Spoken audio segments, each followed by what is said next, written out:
Bismillahirrahmanirrahim. Assalamualaikum warahmatullahi wabarakatuh. Alhamdulillahirabbil alamin wa bihi nasta'in wa ala umuri dunya waddin. Assalatu wassalamu ala asrofil anbiya'i wal mursalin wa ala alihi wa sahbihi ajmain. Amma ba'du. Pertama-tama yang paling utama, marilah kita panjatkan puja beserta puji syukur kita kehadirat Ilahi Robbi yang mana telah memberikan kita beribu-ribu nikmat, di antaranya nikmat iman, Islam, dan sehat. Salawat beserta salam tak lupa kita curah limpahkan kepada baginda Rasulullah SAW yang telah membawa kita dari zaman kegelapan menuju zaman terang benderang seperti saat ini. Kepada yang saya hormati Ibu Itoh Masitoh, MPD, selaku dosen pengampu praktek ibadah, dan teman-temanku yang saya banggakan. Baiklah, pada kesempatan kali ini saya akan membuat video mengenai praktek ibadah. Sholat fardu merupakan salah satu rukun Islam yang paling mendasar, yang diwajibkan bagi setiap muslim yang sudah balik dan berakal. Dalam konteks ajaran Islam, sholat fardu tidak hanya berfungsi sebagai bentuk ibadah ritual, tetapi juga sebagai sarana untuk mendekatkan diri kepada Allah Subhanahu wa Ta'ala. Terdapat 5 waktu sholat fardu yang ditetapkan, yaitu subuh, zuhur, asar, maghrib, dan juga isya. Setiap waktu memiliki keutamaan dan hikmah tersendiri, serta merupakan pengingat bagi umat Islam yang untuk selalu mengingat dan bersyukur kepada Allah Subhanahu wa Ta'ala. Praktik sholat fardu juga mencerminkan disiplin dan keteraturan dalam kehidupan sehari-hari. Dengan adanya kewajiban untuk melaksanakan sholat pada waktu-waktu tertentu, umat-umat Islam diajarkan untuk mengatur waktu dan mengutamakan ibadah dalam rutinitas harian mereka. Nah, sholat fardu dilakukan secara berjamaah di masjid, yang menunjukkan pentingnya kebersamaan dan solidaritas di antara umat Islam. Selain itu, sholat fardu juga menjadi momen refleksi diri dan introspeksi diri, di mana setiap individu dapat memikirkan tindakan dan niat mereka dalam kehidupan. Nah, dari sudut pandang spiritual, sholat fardu memiliki dampak yang signifikan terhadap jiwa dan mental seseorang melalui gerakan fisik dan bacaan yang terstruktur. Sholat membantu menciptakan ketenangan batin serta meningkatkan konsentrasi dan fokus. Sholat juga berfungsi sebagai sarana untuk memohon ampunan dan petunjuk dari Allah Subhanahu wa Ta'ala, sehingga umat Islam dapat menjalani kehidupan dengan lebih baik. Dengan demikian, sholat fardu bukan hanya sekedar kewajiban agama, tetapi juga merupakan sumber kekuatan spiritual yang mendukung kesejahteraan mental dan emosional individu dalam menghadapi tantangan hidup sehari-hari. Baiklah, yang pertama saya akan bahas tentang praktek sholat orang sakit. Mengamalkan sholat bagi orang sakit merupakan bagian penting dalam ibadah Islam, di mana Allah Subhanahu wa Ta'ala memberikan keringanan untuk memastikan bahwa mereka tetap dapat menjalankan kewajiban sholat meskipun dalam kondisi terbatas. Tata cara sholat bagi orang sakit. Yang pertama yaitu berdiri. Jika memungkinkan, orang sakit harus sholat sambil berdiri, meskipun hanya dengan bersandar kepada dinding atau tongkat. Hal ini berdasarkan hadis Rasulullah SAW, hadis riwayat Bukhari, yang artinya, sholatlah sambil berdiri. Jika kamu tidak mampu, maka sambil duduk. Yang kedua yaitu sholat duduk. Jika tidak mampu berdiri, maka sholat dilakukan sambil duduk. Posisi duduk bisa dengan cara iftirasi atau duduk tahiyat, dan melakukan ruku dan sujud dengan membungkukkan badan atau dengan isyarat.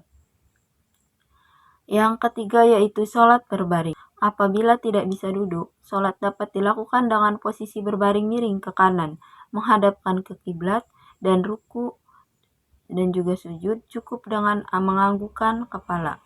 Selanjutnya yaitu sholat terlentang. Jika tidak bisa berbaring miring, sholat dapat dilakukan dalam posisi terlentang, dengan kaki menghadapkan ke kiblat dan menggunakan isyarat untuk ruku dan juga sujud. Hadis dari Imran bin Husain menyatakan bahwa pahala bagi orang yang sholat sambil duduk adalah setengah dari orang yang sholat sambil berdiri. Hal ini menunjukkan betapa pentingnya niat dan usaha dalam beribadah, meskipun dalam keadaan sakit. Nah, hikmah sholat bagi orang yang sakit yaitu mencakup mendekatkan diri kepada Allah Subhanahu wa Ta'ala. Sholat sebagai bentuk zikrullah memperkuat hubungan spiritual, yaitu yang kedua menemukan ketenangan. Sholat membantu menenangkan hati di tengah kesulitan, menyadari kemurahan Allah Subhanahu wa Ta'ala. Keringanan dalam beribadah menunjukkan kasih sayang Allah Subhanahu wa Ta'ala kepada kita. Selanjutnya yaitu saya akan membahas tentang praktek versi-versi gerakan sholat. Praktek gerakan sholat dalam Islam memiliki beberapa versi yang diaturkan berdasarkan Nabi Muhammad SAW. Setiap gerakan memiliki tata cara dan makna tersendiri. Sangat penting untuk dipahami kita agar sholat dapat dilaksanakan dengan benar dan khusyuk. Yang pertama yaitu gerakan berdiri. Untuk gerakannya saya tampilkan di atas ya. Gerakan berdiri. Sholat dimulai dengan berdiri menghadap ke kiblat. Ini sesuai dengan firman Allah Subhanahu wa Ta'ala dalam Quran surat Al-Baqarah ayat 238 yang artinya perihalalah sholatmu dan perihalalah sholat 5 waktumu. Dalam keadaan sakit, seseorang diperbolehkan untuk duduk atau berbaring. Selanjutnya yaitu gerakan takbiratul ihram.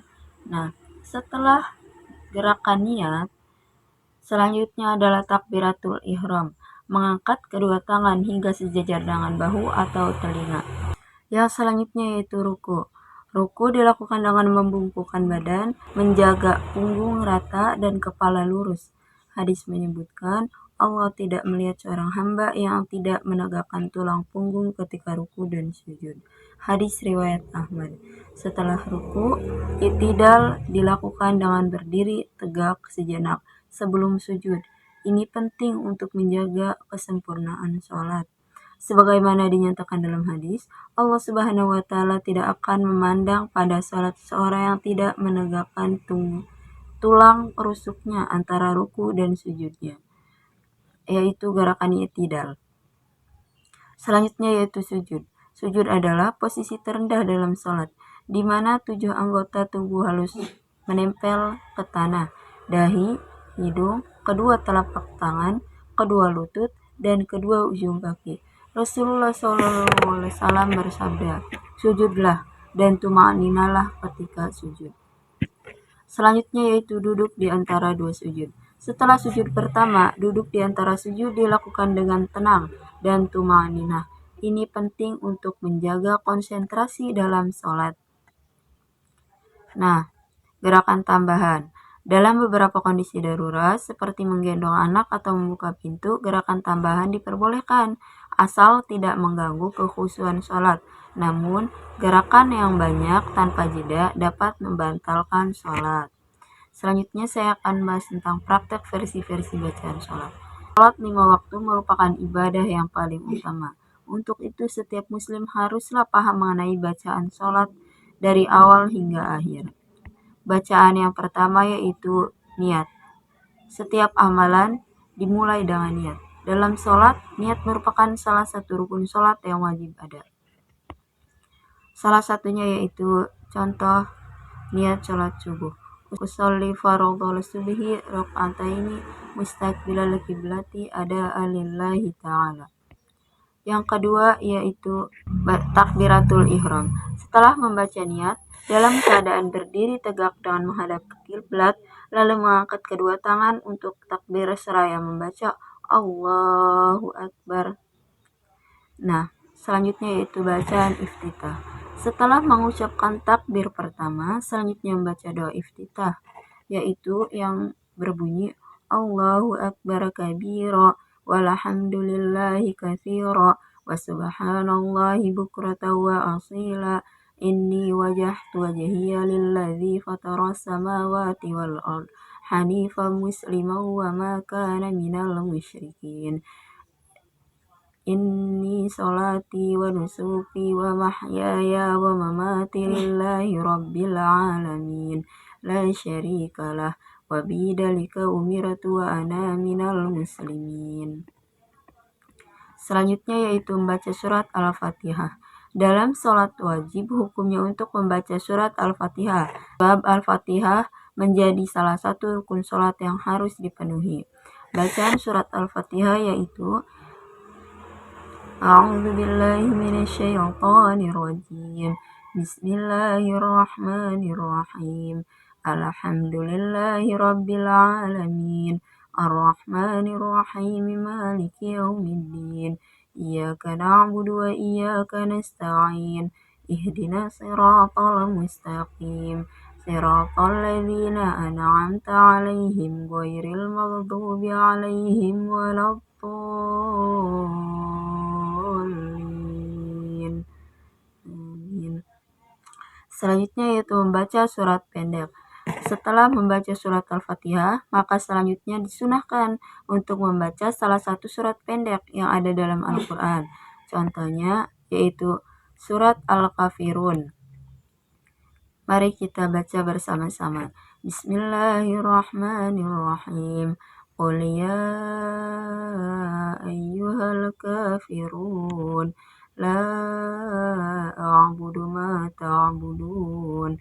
Wa la antum 'abiduna ma a'budu. Wa la ana 'abidun ma 'abadtum. Wala antum 'abiduna ma a'budu lakum dinukum waliyadin. Selanjutnya yaitu bacaan ruku. Setelah membaca surat pendek, maka selanjutnya mengangkat kedua tangan untuk takbir, kemudian mengumpulkan badan untuk ruku, sembari kedua tangan memegang lutut, dan berkata, Subhana rabbiyal azim wa bihamdi. Membaca 3 kali. Selanjutnya itu membaca i'tidal. Setelah ruku, lalu bangkit dengan tegak dan mengangkat kedua belah tangan seperti takbir, seraya membaca Sami Allahu liman hamidah. Rabbana walakal hamd. Selanjutnya yaitu membaca sujud. Setelah i'tidal, terus sujud atau tersungkur ke bumi dengan meletakkan dahi ke tempat sujud. Dan ketika turun seraya membaca Allahu Akbar. Dan saat sujud membaca tasbih berikut. Subhana rabbiyal a'la wa bihamdih. Membaca 3 kali. Duduk di antara dua sujud. Setelah sujud kemudian duduk serta membaca Allahu Akbar. Dan saat duduk membaca bacaan berikut. Rabbi ghfirli warhamni wajburni warfa'ni warzuqni wahdini wa'afini wa'fu anni. Selanjutnya yaitu sujud kedua. Sama seperti tadi membaca Subhana rabbiyal a'la wa bihamdi. Lalu bangkit untuk rakaat selanjutnya. Terus selanjutnya duduk tasyahud atau tahiyat awal. Jika sholat dikerjakan lebih dari 2 rakaat, maka pada rakaat kedua kita duduk untuk melaksanakan tasyahud atau tahiyat awal. Caranya duduk dengan kaki kanan tegak dan kaki kiri diduduki. Berikut bacaannya. At-tahiyatul mubarakatus salawatul thayyibatu lillah. Assalamu alayka ayyuhan nabi wa rahmatullahi wa barakatuh. Assalamu alayna wa ala ibadillahi salihin. Asyhadu an la ilaha illallah wa asyhadu anna muhammadar rasulullah. Allahumma sholli ala sayyidina Muhammad. Nah, itu adalah bacaan doa tahiyat awal. Selanjutnya yaitu bacaan tahiyat akhir. Setelah tahiyat awal, selanjutnya berdiri melakukan rakaat ketiga dan keempat. Pada rakaat terakhir, kemudian kita kembali melakukan tahiyat akhir dengan bacaan ditambah salawat atas Nabi Muhammad SAW. Nah, bacaannya sama seperti tadi. Ketika tahiyat akhir, kita tambahkan setelah membaca Allahumma sholli ala Sayyidina Muhammad. Maka pada tahiyat akhir kita tambahkan kama shallaita ala Sayyidina Ibrahim wa ala ali Sayyidina Ibrahim wa barik ala Sayyidina Muhammad wa ala ali Sayyidina Muhammad kama barakta ala Sayyidina Ibrahim wa ala ali Sayyidina Ibrahim fil alamin innaka Hamidum Majid. Ya muqallibal qulub tsabbit qalbi ala dinik. Nah, yang terakhir yaitu salam. Selesai tahiyat akhir, selanjutnya sholat pun ditutup dengan salam, yakni menengok ke kanan dan ke kiri, seraya membaca Assalamualaikum warahmatullahi wabarakatuh. Nah, mungkin itu saja yang dapat saya sampaikan. Kurang dan lebihnya mohon maaf. Wassalamualaikum warahmatullahi wabarakatuh.